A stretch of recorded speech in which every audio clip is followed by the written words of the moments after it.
பொது சிவில் சட்டம் புரட்டுகளும் புரிதல்களும் என்ற தலைப்பை கொடுத்து பேச வைத்தார்கள். புரட்டு என்றால் என்ன, புரிதல் என்றால் என்ன? ஒரு சம்பவம் சொல்கின்றேன்.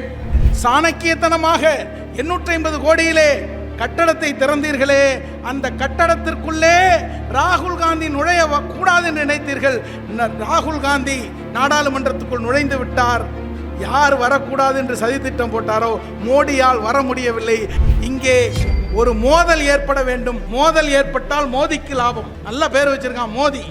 இந்திய நாட்டிற்கு எப்படியாப்பட்ட ஆட்சி வேண்டும் என்று கேட்டால் கலீஃபா உமர் அவர்களுடைய ஆட்சியை போன்ற ஒரு ஆட்சியைத்தான் நான் எதிர்பார்க்கிறேன் என்று தேசப்பிதா காந்தியடிகள் சொன்னார்கள்.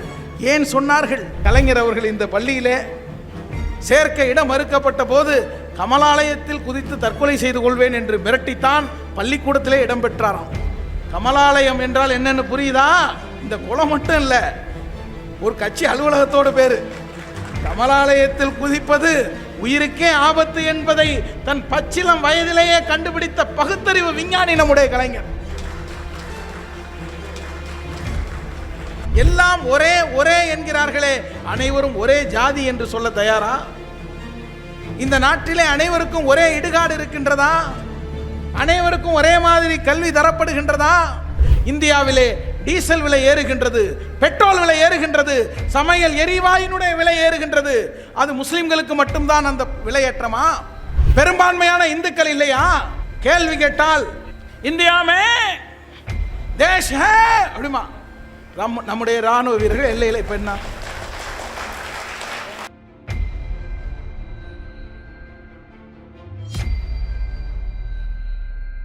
அன்பானவர்களே, பொது சிவில் சட்டம் புரட்டுகளும் புரிதல்களும் என்ற தலைப்பை கொடுத்து பேச வைத்தார்கள். புரட்டு என்றால் என்ன, புரிதல் என்றால் என்ன? ஒரு சம்பவம் சொல்கின்றேன். நேற்று நாட்டு மக்களின் நெஞ்சையெல்லாம் பதற வைத்த ஒரு சம்பவம். உத்தரப்பிரதேசத்திலே முசாஃபர் நகரிலே 2ஆம் வகுப்பு படிக்கக்கூடிய ஒரு மாணவனை நிறுத்தி வைத்து சக மாணவர்களை எல்லாம் கன்னத்தில் அறைய சொல்கின்றார் ஒரு ஆசிரியை. சக மாணவனை அடிக்க மனம் வருமா? தோழனை அடிக்க மனம் இடம் தருமா? அந்த குழந்தைகள் மெதுவாக அடிக்கிறார்கள். முஸ்லிம்களை வேகமாக அடிக்க சொல்லி இருக்கின்றேன், வேகமாக அடி என்று அந்த ஆசிரியை சொல்கின்றார். ஏன் அவரால் எழுந்து சென்று அடிக்க முடியவில்லையா? அவர் மாற்றுத்திறனாளியாம். அதனால் மற்றவர்களை வைத்து அடித்ததாக இன்றைக்கு விளக்கம் தந்திருக்கின்றார். அது விளையாட்டாக நடந்த சம்பவமாம். அந்த குழந்தை அழுகிறான், கதறுகிறான். அடியால் வலித்து அழுகிறானா? கன்னத்தின் அறை தாங்க முடியாமல் கதறுகிறானா? இல்லை, பக்கத்தில் இருக்கின்ற பாலகர்களை வைத்து அடிக்கிறார்களே. நாம் முஸ்லீமுக்கு பிறந்ததுதான் இந்த நாட்டில் மிகப்பெரிய குற்றமா என்று கருதி அந்த குழந்தை பரிதவிக்கிறான், துடிதுடிக்கின்றான். அந்த பெண்மணி முற்பட்ட சாதியை சேர்ந்தவர் அல்ல, நஞ்சூட்டப்பட்ட நம்மை போன்ற பிற்படுத்தப்பட்டவர் தான். இது ஆரிய உருட்டு, ஆரிய புரட்டு, சாதிய வெறி ஒருவனை எந்த நிலைக்கு கொண்டு போய் தள்ளும் என்பதற்கு ஒரு சான்று. இது புரட்டு. புரிதல் என்றால் என்ன? இதோ இந்த திருவாரூர் வீதி இருக்கின்றதே, தெற்கு வீதி. நாங்கள் அன்றாடம் கலைஞர் பயின்ற அதே பள்ளியிலே சென்று பயின்ற ஒரு வீதி.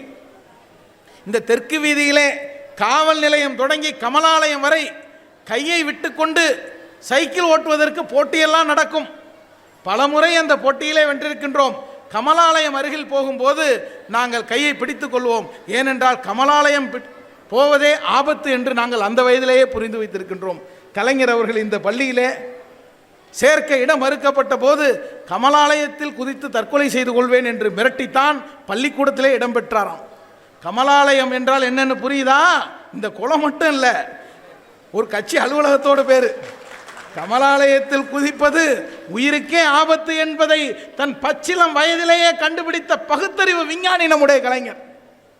அவர் படித்த பள்ளியிலே ஒரு சம்பவம். நாங்கள் படிக்கும் பொழுது கலீலுர் ரஹ்மான் என்ற மாணவனை, இங்கே மாவட்ட தலைவர் முஜிபுர் ரஹ்மான் இருக்காரே, அவருடைய கொடிக்கால் பாளையத்தை சேர்ந்தவர், கண்ணாடி போட்டு வருவார்.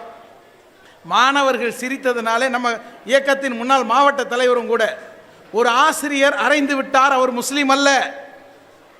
வகுப்பிலே முஸ்லிம்கள் எத்தனை பேர் என்பதை 2 கை வைத்து எண்ண வேண்டியதில்லை, ஒரு கையாலே எண்ணி விடலாம். அந்த வகுப்பிலே அமர்ந்திருந்த ஒருவர் இன்றைக்கு தமிழ்நாட்டினுடைய தலைமை குற்றவியல் வழக்குரைஞர் அசன் முகமது ஜின்னா.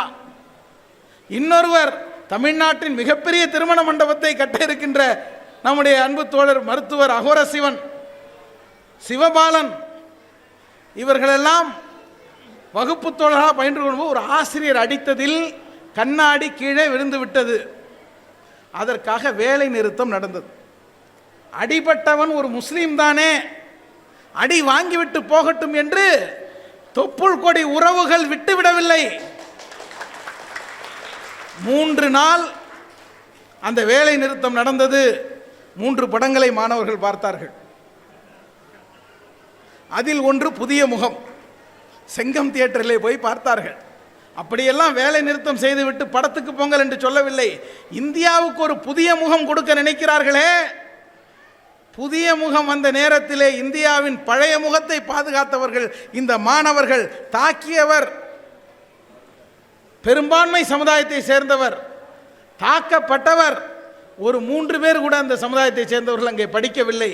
ஆனால் அவர்கள் உரிமையை மதித்து அவர்களை பாதுகாத்து உனக்கும் இங்கே சம உரிமை உண்டு என்று காட்டிய ஊர் இந்த திருவாரூர். அப்படிப்பட்ட பாரம்பரியங்களுக்கு முடிவு கட்டுவதற்கு இன்றைக்கு சதிகாரர்கள், சூழ்ச்சிக்காரர்கள் களமிறங்கி வந்திருப்பதை எடுத்து காட்டி சமுதாயத்தின் கண் திறப்பதற்குத்தான் இத்தகைய கருத்தரங்குகள் நடக்கின்றன.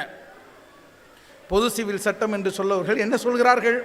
சாச்சா வரலாற்றை தோண்டி எடுத்து விக்டோரியா மகாராணியின் காலத்திலிருந்து இன்றைக்கு வரைக்கும் அவர்கள் என்ன செய்து கொண்டிருக்கிறார்கள் என்பதை எடுத்துரைத்தார். குரங்குகளை அடிப்பதற்காக வீட்டில் வைத்திருந்த தடியை எடுத்து குரங்குகள் மனிதர்களை அடிக்கின்ற காலம். எல்லாருக்கும் ஒரு மாதிரி சட்டம், எல்லாருக்கும் ஒரு மாதிரி திட்டம் என்கிறார்கள். ஒரு நாடு, ஒரு ரேஷன் கார்டு, ஒரு மதம், ஒரு மொழி, ஒரு நாடு, எல்லாம் ஒரே ஒரே என்கிறார்களே. அனைவரும் ஒரே ஜாதி என்று சொல்ல தயாரா? இந்த நாட்டிலே அனைவருக்கும் ஒரே இடுகாடு இருக்கின்றதா? அனைவருக்கும் ஒரே மாதிரி கல்வி தரப்படுகின்றதா? தீண்டாமை என்ற கொடுமையை கண்டுபிடித்த சமூக குற்றவாளிகள் யார்? அது முஸ்லிம் கண்டுபிடித்ததா, கிறிஸ்தவர் கண்டுபிடித்ததா? சகோதரர்களே, சகோதரிகளே, பொதுவான ஒரு நிலை வர வேண்டும் என்றால் யூனிஃபார்ம் சிவில் கோட் என்று வைக்காமல் ஹிந்து கோட் பில் என்றுதான் பெயர் வைத்ததை நம்முடைய சாச்சா கான்ஸ்டன்டைன் அவர்கள் இங்கே சுட்டி காட்டினார்களே, அது அம்பேத்கரின் பதவியை பறித்தது. சமத்துவத்தில் நம்பிக்கை இல்லாதவர்கள் சமத்துவத்தின் பெயரால் தாக்குகிறார்கள். தமிழின் மேன்மையிலே நம்பிக்கை இல்லாதவர்கள், தமிழ் பண்பாட்டின் மீது மதிப்பில்லாதவர்கள் இன்றைக்கு தமிழ் தேசியத்தின் பெயரால் திராவிடத்தை கவிழ்க்க நினைக்கிறார்கள். பாருங்கள், அது அதற்கு சரியான உதாரணம். பெரியார் தமிழை காட்டு மிராண்டி மொழி என்று சொல்லிவிட்டார் என்று பாய்கிறார்கள். தந்தை பெரியார் தான் தமிழை சிகரம் வரை உயர்த்தியவர் என்பதை மறைப்பார்கள். அதுபோல இன்றைக்கு இந்த சதி கூட்டம் சொல்கின்றது, நாங்கள் ஒரு மாதிரி கொண்டு வருகின்றோம் என்று. ஒரு மாதிரியான ஆட்கள் இவர்கள். இந்தியாவிலே 1600 மொழிகள் இருக்கின்றன. அதில் 1200 மொழிகளுக்கு எழுத்து வடிவம் இருக்கின்றது. அதனால் இந்தியாவை மொழிகளின் அருங்காட்சியகம் என்று சொல்வார்கள்.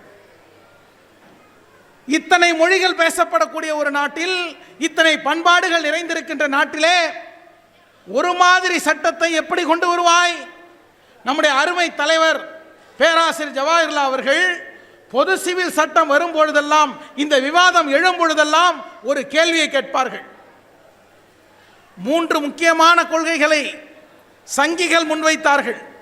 ஒன்று, பாபர் மசூதியை இடித்துவிட்டு அங்கே ராமர் கோவிலை கட்டுவோம் என்றார்கள். இரண்டாவது, காஷ்மீருடைய சிறப்பு தகுதியை நீக்க வேண்டும் என்று சொன்னார்கள், செய்து விட்டார்கள்.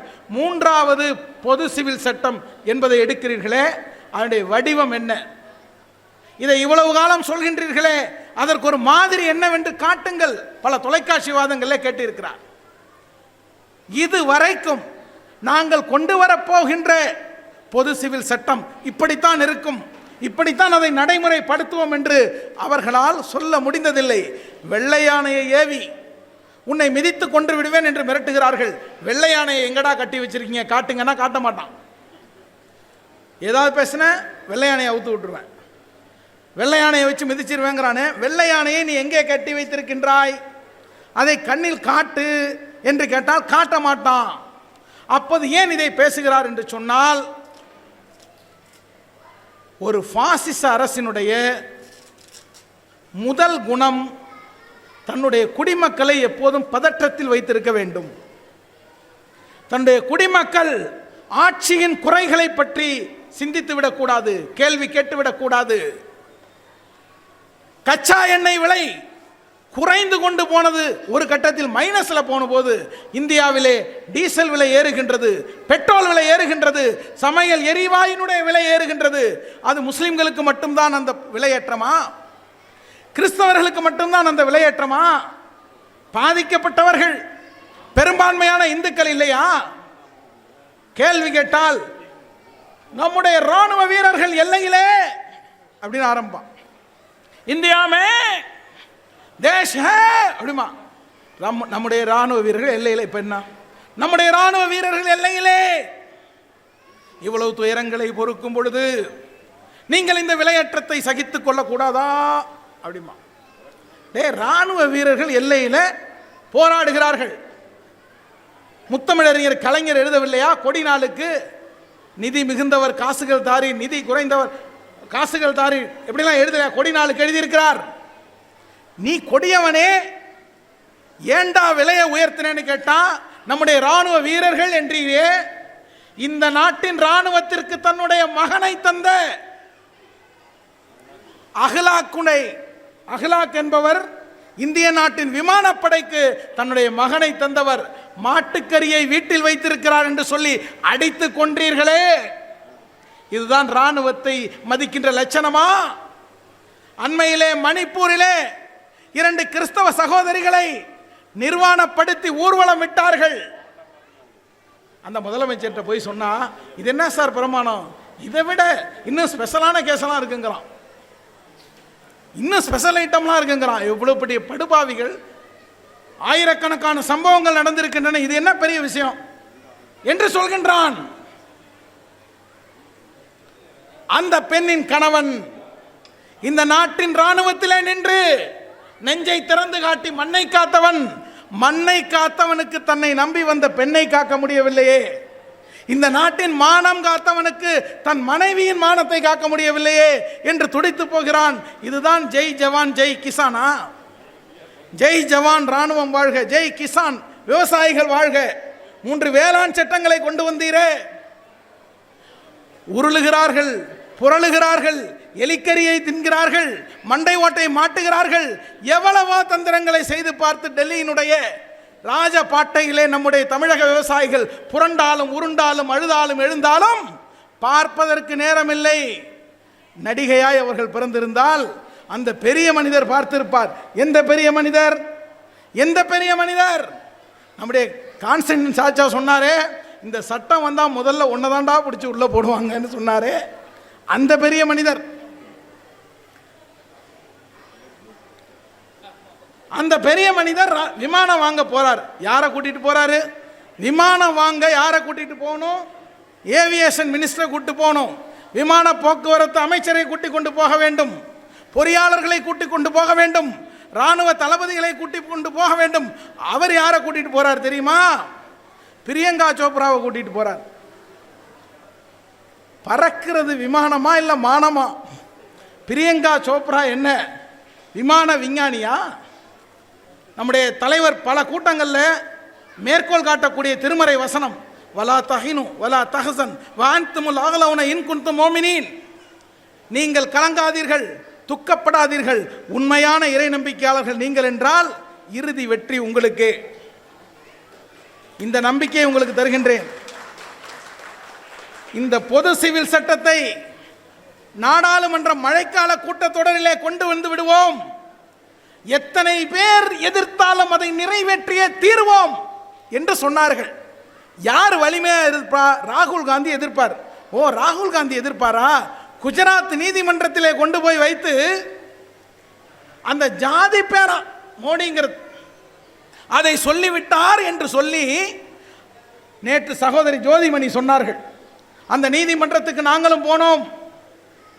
குற்றம் சாட்டப்பட்டவர் கூண்டில் ஏறிய பிறகுதான் நீதி சொல்வது, தீர்ப்பை சொல்வது நீதிமன்ற மரபு. ஆனால் இவர் நீதிமன்ற வளாகத்துக்குள் நடந்து கொண்டிருக்கும் போதே மிஸ்டர் ராகுல் காந்தி, யூ ஆர் கன்விக்டட் என்று தீர்ப்பு ஓசை கேட்டுவிட்டது. இந்த மரபுகளை மீறி ராகுல் காந்தியே எதிர்ப்பீர்களா? உங்களை தூக்கி வெளியே போட்டுவிட்டு நாங்கள் பொது சிவில் சட்ட மசோதாவை நிறைவேற்றி காட்டுவோம் என்று சொன்னார்கள்.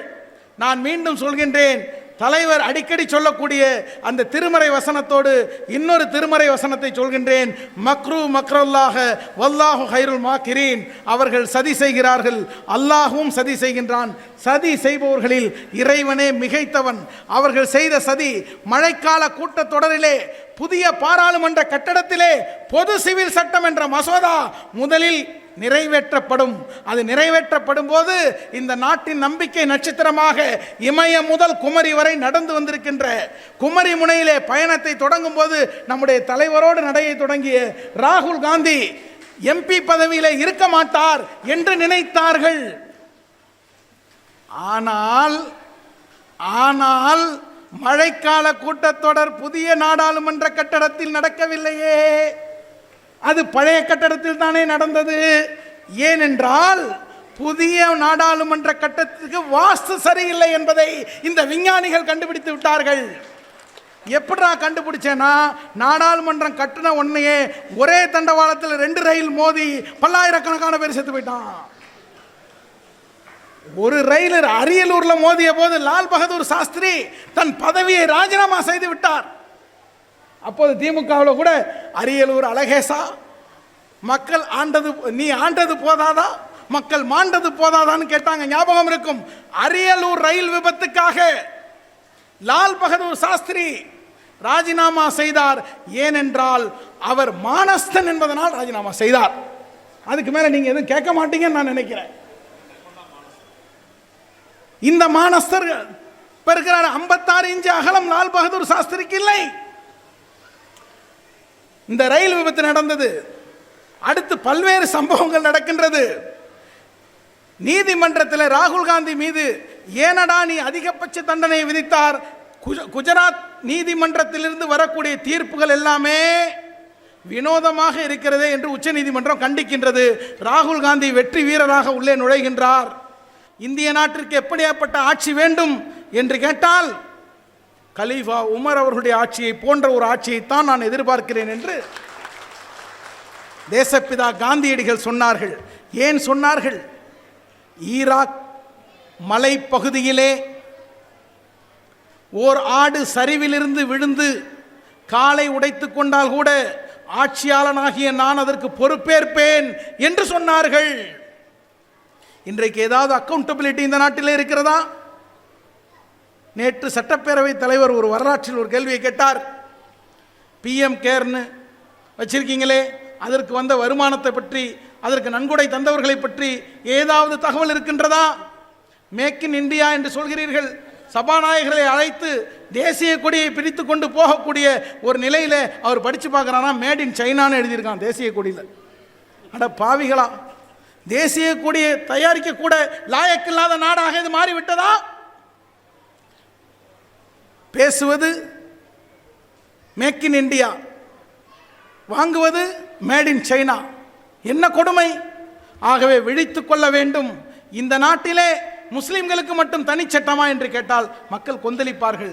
இந்த நாட்டில் 400 தனியார் சட்டங்கள் இருக்கின்றன, அதை புரிந்து கொள்ளுங்கள்.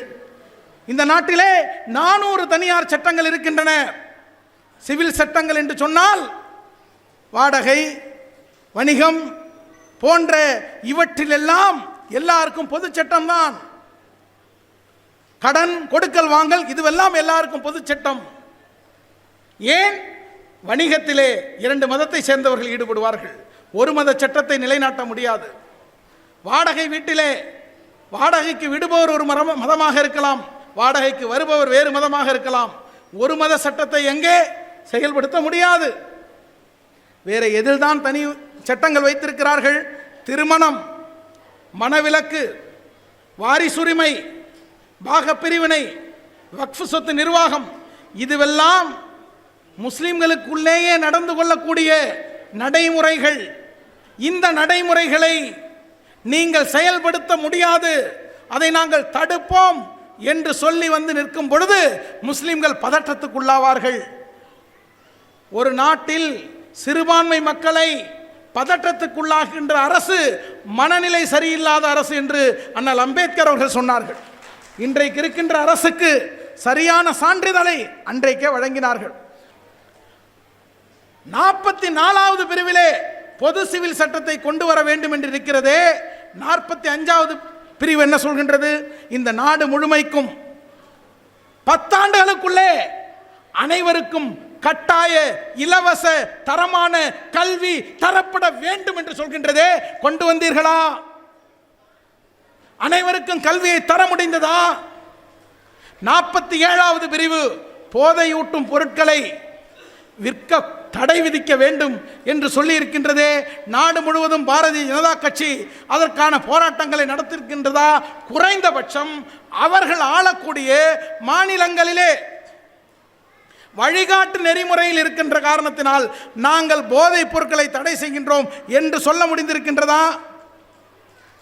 இந்தியாவினுடைய அரசியல் சாசனத்தினுடைய அடிப்படை சட்டங்கள் 25வது பிரிவு இந்த நாட்டின் குடிமகன் குடிமகள் தான் விரும்பிய சமயத்தை ஏற்க, பின்பற்ற, பரப்ப, to profess, to practise, to propagate, மூன்றுக்கும் உரிமை தந்திருக்கின்றது.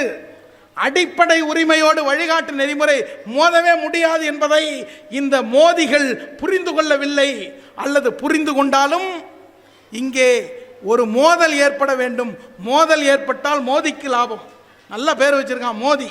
மோதி மோதி மோதி சமுதாயத்தில் முட்டி மோதி மோதல்களை உருவாக்கி அரசியல் லாபங்களை அறுவடை செய்ய வேண்டும். ஆடுகளை மோதவிட்டு ஓனாய் ரத்தம் குடிப்பது கதையில் வருவது. இன்றைக்கு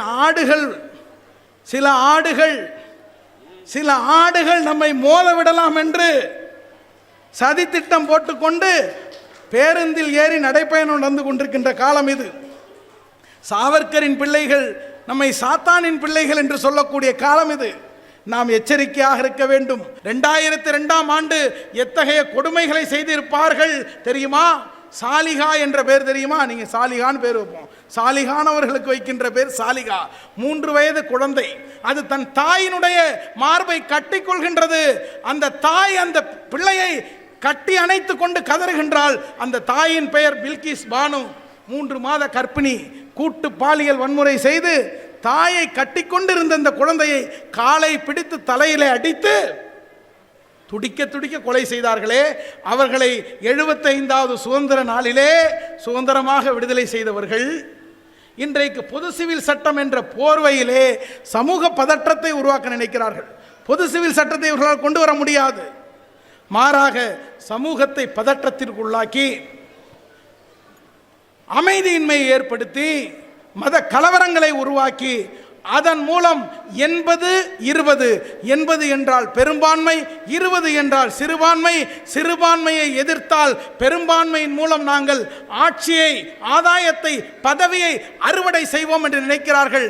அது தப்பு கணக்கு என்பதை தரணிக்கே சொன்னது தமிழ்நாடு.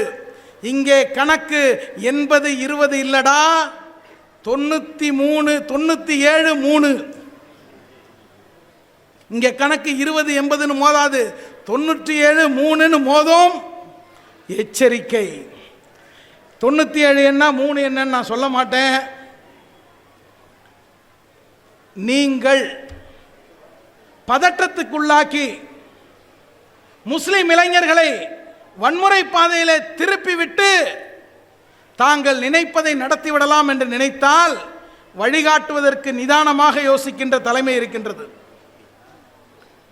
இந்த இளைஞர்கள் இன்றைக்கு கருத்து செறிவூட்டப்பட்டிருக்கிறார்கள், சமூக அறிவூட்டப்பட்டிருக்கிறார்கள், சமூக அமைதி என்ற உணர்வூட்டப்பட்டிருக்கிறார்கள்.